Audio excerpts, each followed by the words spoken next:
विषयाची व्याप्ती खूप मोठी आहे. परीक्षेतल्या मार्कांबद्दल आणि बाकीच्या सगळ्यांबद्दल झालं. माझा एक छोटासा मुलांना प्रश्न आहे, पालकांना प्रश्न आहे की मला डॉक्टर का व्हायचं आहे, असं स्वतःला कधी विचारलं का? कमीत कमी 3 डॉक्टरांना तुम्ही भेटून ते डॉक्टर काय काम करतात, ते काम करतात ते करायला त्यांना आवडतं का, सध्याची परिस्थिती काय आहे याच्याबद्दल कधी त्यांची मुलाखत घेतली का? मुलाखत हा शब्द फार मोठा झाला, पण छोटीशी गंमत आहे. मला कॉम्प्युटरमध्ये जावंसं वाटतं, मला मेकॅनिकल इंजिनियर व्हावंसं वाटतं. तर तसंच तर कॉम्प्युटरमधल्या हिंजवडीला जाणाऱ्या एखाद्या मुलाला मुलीला आपण भेटतो आणि विचारतो की बाबा रे तू काय काम करतो, तर कदाचित वेगळं उत्तर मिळू शकतं. आणि असं उत्तर देणारे असंख्य मुलं मुली मला भेटून जातात की सकाळी 7ला मी घर सोडतो, रात्री 11 वाजता येतो, झोपण्यापुरते घरी असतो, पगार मिळतो, पण हे काम आम्हाला आवडत नाही. आणि मग हा जो काही सगळा प्रकार आहे, अशा पद्धतीत डॉक्टर जी कामं करतात त्या सगळ्याच्या संदर्भात किमान 3 डॉक्टरना भेटण्याची विनंती मी मनापासून करतो. सर्व मुलांना जरूर करतो, पालकांनी विचार करावा. हॉलमध्ये कोणी डॉक्टर आहे का? नाही, तुम्ही सोडून द्या. बुटले सरांच्या मिसेस डॉक्टरच आहेत. स्पेशालिटी ओके म्हणतो, त्याच्यात तथ्य आहे ना. आणि या तथ्याच्या संदर्भातच मी डॉक्टर झालो 70 साली. 70 सालपासून 90 सालपर्यंत 20 वर्ष प्रॅक्टिस करत असताना कधीही संध्याकाळी रविवारी कॉन्फरन्समध्ये पार्टीमध्ये सहज 4 मित्र भेटल्यानंतर गप्पांमध्ये सातत्याने जवळजवळ 50% विषय असा निघायचा की कुठनं झालो बाबा डॉक्टर. आणि कुठनं झालो बाबा डॉक्टर या सगळ्याच्या संदर्भातच नेमकं कोणी कसं का व्हायचं याच्याबद्दल काहीतरी करावं असं वाटलं. म्हणूनच 93 साली माझं पहिलं पुस्तकाला डॉक्टरच व्हायचं आहे. तिथपासून 20 वर्ष गेली आणि 2013ला मला दुसरं पुस्तक लिहायची गरज पडली, आणि ते म्हणजे वैद्यकाचा बाजार. हे जर लक्षात घेतलं तर हा जो ट्रान्सफॉर्मिंग पिरियड आहे, या ट्रान्सफॉर्मिंग पिरियडबद्दल मी येत्या एक 10-15 मिनटात बोलणार आहे. पण मुलांना आणि पालकांना विनंती अशी आहे की 3 डॉक्टरांना भेटावं. मग ते 3 डॉक्टर कोण? तर आपल्याला ज्या फील्डमध्ये जावं असं वाटतं, एखाद्याला कार्डियक सर्जन बनावं असं वाटतं, एखाद्याला न्यूरोफिजिशियन बनावं असं वाटतं, एखाद्याला नुसतं स्पेशलिस्ट व्हावं असं वाटतं, एखाद्याला आणखीन काही करावं असं वाटतं, तर जे करावं असं वाटतंय त्या स्पेशालिटीचा डॉक्टर. दुसरा डॉक्टर कोण? हॉस्पिटलवाला डॉक्टर. आणि तिसरा डॉक्टर कोण? हॉस्पिटलमध्ये नोकरी करणारा किंवा सरकारी नोकरी करणारा डॉक्टर. उदाहरणार्थ आज घटकेला मोठाली कॉर्पोरेट हॉस्पिटल्स निघाली आहेत. कॉर्पोरेट हॉस्पिटलमध्ये अटॅचमेंट घेऊन काम करणारी लोक आहेत. आणि मुंबईला पद्धत अशी आहे की पूर्णपणे नोकरीत ठेवलेले डॉक्टर कॉर्पोरेटमध्ये काम करतात. आकडे सांगितले तर तुम्ही थक्क व्हाल. Lilavati hospital, Hinduja hospital, Wockhardt hospital या हॉस्पिटलमध्ये वर्षाला 50 लाख पगार देऊनसुद्धा डॉक्टर नोकरीला ठेवले जातात. आणि सरकारी नोकरीतल्या डॉक्टरला सामान्यपणे 80,000 ते 1.25 लाखाच्या दरम्यान पगार मिळतो. बरोबर आहे ना मॅडम? म्हणजे मी दोघांकडनं, जे 2 डॉक्टर उपस्थित आहेत त्यांच्याकडनं. पण 50 लाखाचा आकडा मिळणारे, ज्या पद्धतीत वेलणकर सरांनी सांगितलं, बुटले सरांनी सांगितलं की 0.5%च मुळात डॉक्टर बनतात, त्या 0.5% डॉक्टर बनलेल्यांपैकी 0.1% डॉक्टरना हे पैसे मिळतात. तर डॉक्टर बनायचे पैसे मिळवण्याकरता हे कृपा करून डोक्यातनं काढून टाका.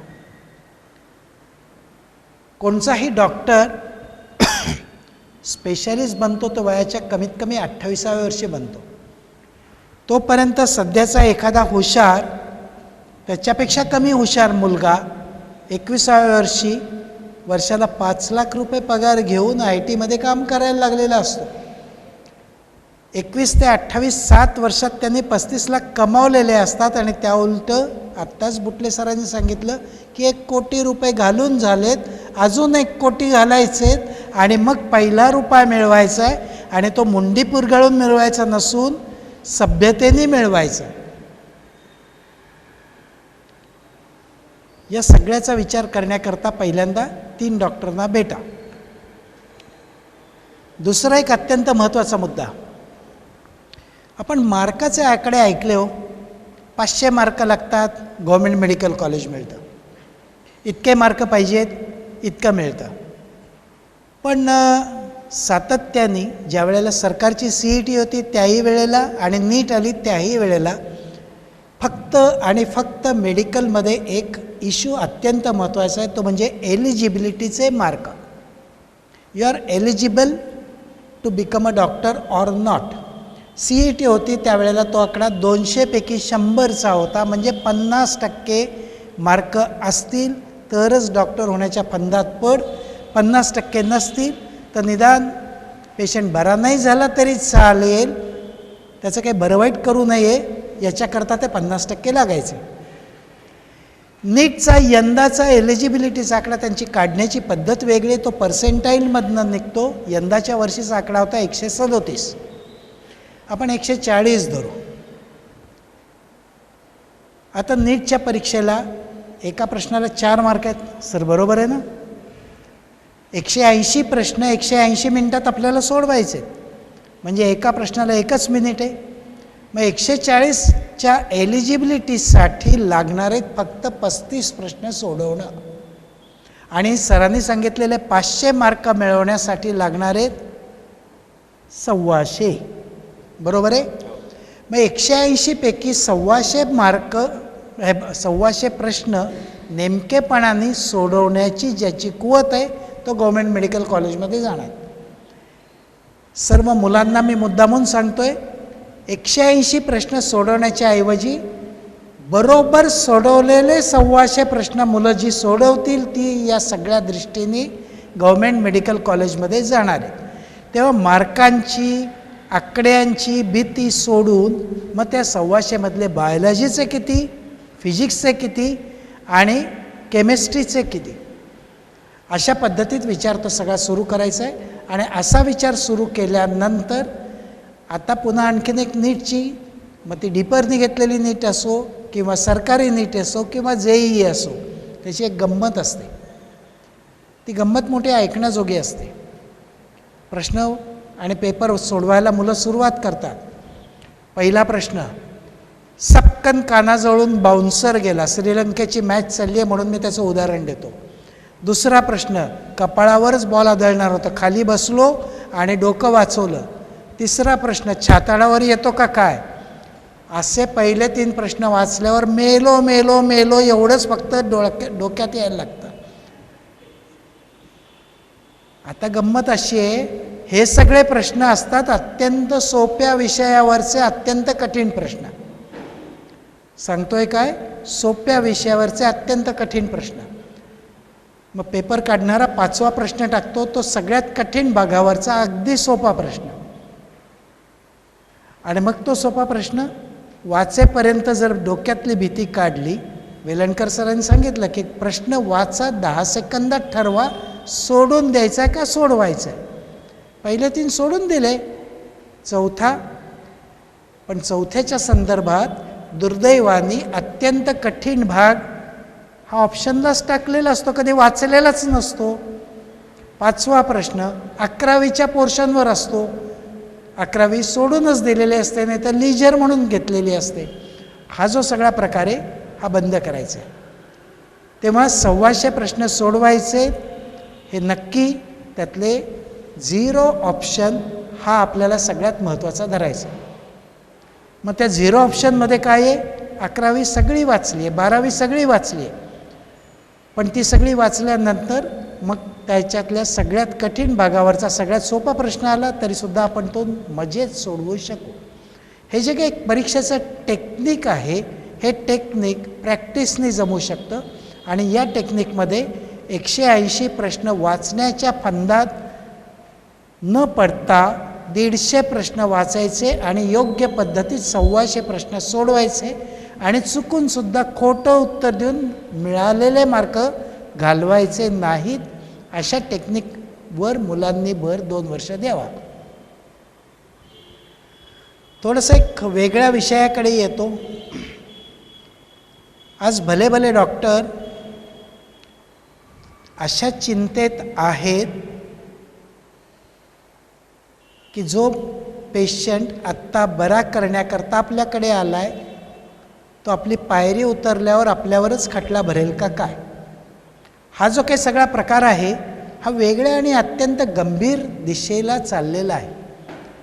त्याच्याही पुढची वाईट परिस्थिती अशी आहे, अक्षरशः दर आठवड्याला बातमी पेपरमध्ये छापून येते की कुठल्या तरी डॉक्टरला आयसोलेटेड धरून मारला आहे, त्याचं दवाखान्याचं नुकसान केलं आहे, हॉस्पिटलवर अटॅक केला आहे, गुंडांनी केला आहे, खऱ्या खोट्या माहीत नाही.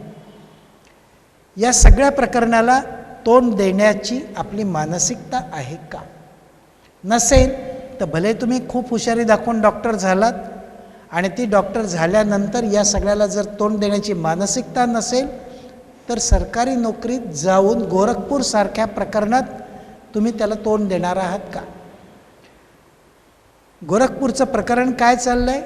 पहिला बळी कोणाचा द्या? डॉक्टरांचा द्या. म्हणजे बिल न भरणारे कोण? सरकारी बाबू. 72 लाखाचं ऑक्सिजनचं बिल न भरणारे सरकारी बाबू, फायलीवर बसणारे सरकारी बाबू. आणि बळी कोण जाणार? तर डॉक्टर. डॉक्टरांचा बळीचा बकरा सरसकट बनवला जातोय आणि तो बनवला जात असताना त्याला तोंड देण्याची आपली मानसिक क्षमता आहे का? या सगळ्याच्या संदर्भात परदेशात गेली 30 वर्ष चालू असलेला आणि भारतात सुरू झालेला व्यवहार मी फक्त सांगतोय. गेली 30 वर्ष भारतात नव्हता, भारतात याची सुरुवातसुद्धा झालेली नव्हती. त्यावेळेला 74 साली कोमा नावाचा सिनेमा आला की मेलेल्या पेशंटचे अवयव किंवा मरू घातलेल्या पेशंटचे अवयव काढायचे आणि ट्रान्सप्लांट करता द्यायचे. अनेक कॉर्पोरेट हॉस्पिटलमध्ये आज डॉक्टरांवर असं प्रेशर येते की ICUतला पेशंट लवकरात लवकर ब्रेन डेड म्हणून डिक्लेअर कर, ब्रेन डेड म्हणून डिक्लेअर कर. 8 पेशंट वाट बघतायत. 8 पेशंट पाहिजे तेवढे पैसे द्यायला तयार आहेत. सरकार आणि बाकीचं पोलीस खातं ग्रीन कॉरिडॉर करून द्यायला तयार आहे. सजगवाले शेजारी बसले असले तरी सुद्धा ते म्हणतात आमच्यापर्यंत अजून हा विषय आलेला नाही. पण 200 पोलीस ग्रीन कॉरिडॉर करून देत आहेत. 30 लाख रुपये धरून हार्टचं ट्रान्सप्लांट होतं आहे. किडनी करता 4 लाख रुपये द्यायला तयार आहेत. आणि या सगळ्याचं प्रेशर येतं आहे कोणावर? तर ICUच्या डॉक्टरवर. आणि ICUच्या डॉक्टरवर जे काही प्रेशर येतं आहे त्या सगळ्याच्या संदर्भात तू जर लवकर डिक्लेअर नाही केलंस, वेळेत डिक्लेअर नाही केलंस तर तुला काढून टाकू, तुझ्या जागी दुसरा डॉक्टर नेमला जाईल. मी निगेटिव्ह बोलतोय का पॉझिटिव्ह बोलतोय का याच्यापेक्षा वास्तव बोलत आहे.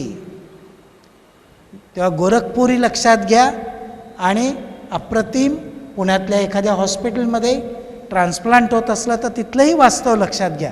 आणि तिसरं वास्तव, एकटा आपण कन्सल्टिंगला बसलो आहे, कोणीतरी छातीत दुखतं आहे म्हणून आलं आहे आणि तो तपासता तपासता कोलॅप्स झाला आहे, तपासता तपासता कोलॅप्स झाला आहे आणि बघता बघता आपण मार खातो आहे.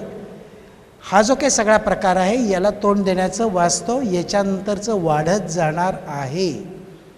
या सगळ्याला तोंड देण्याची मानसिकता आहे का याचाही विचार कधीतरी करायला पाहिजे. या सगळ्यामध्ये डॉक्टर का व्हायचं? तर एक भाबडं उत्तर कायमच जवळजवळ 99% विद्यार्थी मला देतात ते म्हणजे आम्हाला सेवा करायला आवडते. त्या सेवा करणाऱ्या मुलांना मी असा प्रश्न विचारतो, घरात आजी आजोबा आहेत का? हो आहेत ना. मग त्या आजीची वास्तुपुस्तक तू केलीस का? नाही, ते आमच्याकडे नसते. कुठे असते? नाही, माझ्या आत्याकडे असते, नाही तर वृद्धाश्रमात टाकलेली असते. अरे आजीची सेवा वास्तुपुस्तक घरात आजी जरा असेल तर भेटून विचारून आजीला रोज कसं वाटतंय त्याच्याबद्दल विचारून, जर सेवा करावीशी वाटत नसेल तर डॉक्टर व्हायचं की नाही नको होऊस बाबा, विचार कर. आणि अशा सगळ्याच्या संदर्भात विविध जे काही प्रश्न आहेत, या प्रश्नांचीही उत्तरं तुम्हाला नक्की शोधायची आहेत. ज्यांना डॉक्टरच व्हायचं आहे, येस, अभ्यास करा, मार्क मिळवा. 500 मार्क मिळवल्यानंतर तुमचा रस्ता नक्की खुला होईल. पण खुला झाल्यानंतर संपूर्णपणे जे 3000 डॉक्टर पास होणार आहेत त्यांच्यासाठी दुसरी नीट वाट पाहते. आत्ता पहिल्या नीटमध्येच आपलं साल्टं निघालं आहे, घामटं निघालं आहे, दमछाक झाली आहे. आणि दुसऱ्या नीटमधनं फक्त 25%नाच स्पेशालिटी करता आज घटकेला वाव आहे. हे जर लक्षात घेतलं आणि त्या दुसऱ्या नीटमधनं संपूर्ण भारताची ती नीट आहे आणि मग आपण ती नीट पास झालो तर आपण त्रिवेंद्रमला PG करायला जाणार का, गुवाहाटीला PG करायला जाणार का, जयपूरला जाणार का, पुण्यात जाणार का, मुंबईला जाणार, हे आपल्याला माहिती नाही. दुसऱ्या नीटचा उल्लेख कोणीही करत नाही. ही झाली फक्त दुसरी नीट. MD MS झालो, 5.5 वर्षाचं शिक्षण झालं. दुसऱ्या नीट करता 2दा बसलो, 3दा बसलो, असे असंख्य डॉक्टरांची मुलं आहेत. आणि त्याच्यातनं फक्त 25%च आज जातात. आणि ते ज्या वेळेला स्पेशालिस्ट होतात, स्पेशालिस्ट म्हणजे काय, फक्त MD किंवा MS किंवा डोळ्याचे डॉक्टर किंवा बाकीचे. सुपर स्पेशालिटीसाठी तिसरी नीट येते. आणि तिसरी नीट येते, मला कार्डियक सर्जन बनायचं का कार्डियक फिजिशियन बनायचं आहे, न्यूरोसर्जन बनायचं आहे का न्यूरोलॉजिस्ट बनायचं आहे, नेफ्रॉलॉजिस्ट बनायचं आहे का आणखीन काही बनायचं आहे, प्लास्टिक सर्जन बनायचं आहे का आणखीन काय बनायचं. अशा स्वरूपाची आत्ता 7 ते 8 सुपर स्पेशालिटी झालेल्या आहेत. आणि त्या सुपर स्पेशालिटीजमध्ये जाण्यासाठीची तिसरी नीट येते. तिसरी नीट कशी बशी पास झाल्यानंतर पुन्हा 3 वर्ष शिकावं लागतं आणि मग आपण सुपर स्पेशालिस्ट बनतो. पहिली नीट तिघांनी सांगितली, दुसऱ्या नीटचा मी उल्लेख केला, तिसऱ्या नीटपर्यंत पोचण्याबद्दल पुण्यातले अनेक डॉक्टर तोपर्यंत विचार संपला आणि जमेल तशा पद्धतीत आपण प्रॅक्टिस करू म्हणून करायला सुरुवात करतात. तेव्हा डॉक्टर बनायचे, मनातल्या भाबड्या कल्पना बाजूला ठेवा. तुम्हाला ज्या स्वरूपाचा डॉक्टर बनायचं आहे त्या स्वरूपाच्या डॉक्टरला भेटा. त्यांनी काय कष्ट केलेत, कशा स्वरूपात किती वर्ष शिकत राहिला आहे, अभ्यासाची पद्धत काय होती, याच्याबद्दलची माहिती घ्या. शेवटचा आणि एक मुद्दामून उल्लेख करावा असा वाटतो. 1लीपासून 12वीपर्यंत एकत्रितरित्या जेवढी पुस्तकं तुम्ही वाचलीत त्या सगळ्या पुस्तकांची पानं एकत्रित केलीत तर फक्त ॲनाटॉमी विषयाची पुस्तकाची पानं भरतात. ॲनाटॉमीचं ग्रेज ॲनाटॉमी हे 2000 पानाचं पुस्तक आहे आणि कनिंगहॅम नावाचं जे डिसेक्शनचं पुस्तक आहे त्याचे 1000 पानं आहेत. 3000 पानं वाचल्यावर एक विषय संपतो. असे 5 वर्ष विषय शिकावे लागतात. मग 3000 पानं वाचण्याची कपॅसिटी डेव्हलप करणं. वेलणकर साहेब इंजिनियर आहेत, धरणकर साहेब आणखीन काय शिकलेत, बुटले सर इंजिनियरच आहेत, पण इंजिनिअरिंगसाठी 3,000 पानं नाही वाचायला लागत. 300 पानं वाचली आणि सिनियरच्या नोट्स वाचल्या तरीसुद्धा 50% मार्क घेता येतात. हे जर लक्षात घेतलं तर ही पानं वाचल्यानंतरच पास होण्याची शक्यता निर्माण होते. आणि अशी जवळजवळ 5-5 हजार पानं वाचत आपल्याला 3 वर्ष काढावी लागतात. तेव्हा आपण पुढे जातो. मग वाचनाचा वेग वाढवायचा, वाचण्याची कपॅसिटी वाढवायची आणि ते डायजेस्ट करण्याची कपॅसिटी जेव्हा निर्माण होते तेव्हा डॉक्टर होण्याच्या संदर्भातली सुरुवात होते. मी अजिबात भीती घालत नाही आहे, मी अजिबात निगेटिव्ह बोलत नाही आहे. तर आपल्याला ऑलिम्पिकला पोचायचं आहे हे मनाशी धरायचं आणि ऑलिम्पिकला पोचायचं असेल तर कमीत कमी नॅशनलपर्यंत पोचायचं आहे. आणि नॅशनलपर्यंत पोचल्यानंतर त्यातल्या तयारीनंतर ऑलिम्पिकची तयारी सुरू होते. तेव्हा या सगळ्या रस्त्याबद्दल नीट विचार करा. सगळेजण एवढा पाऊस असताना आलात, उशिरा कार्यक्रम सुरू झाला तरी थांबलात, त्याबद्दल आमच्या चौघांतर्फे आणि मनापासून धन्यवाद देतो.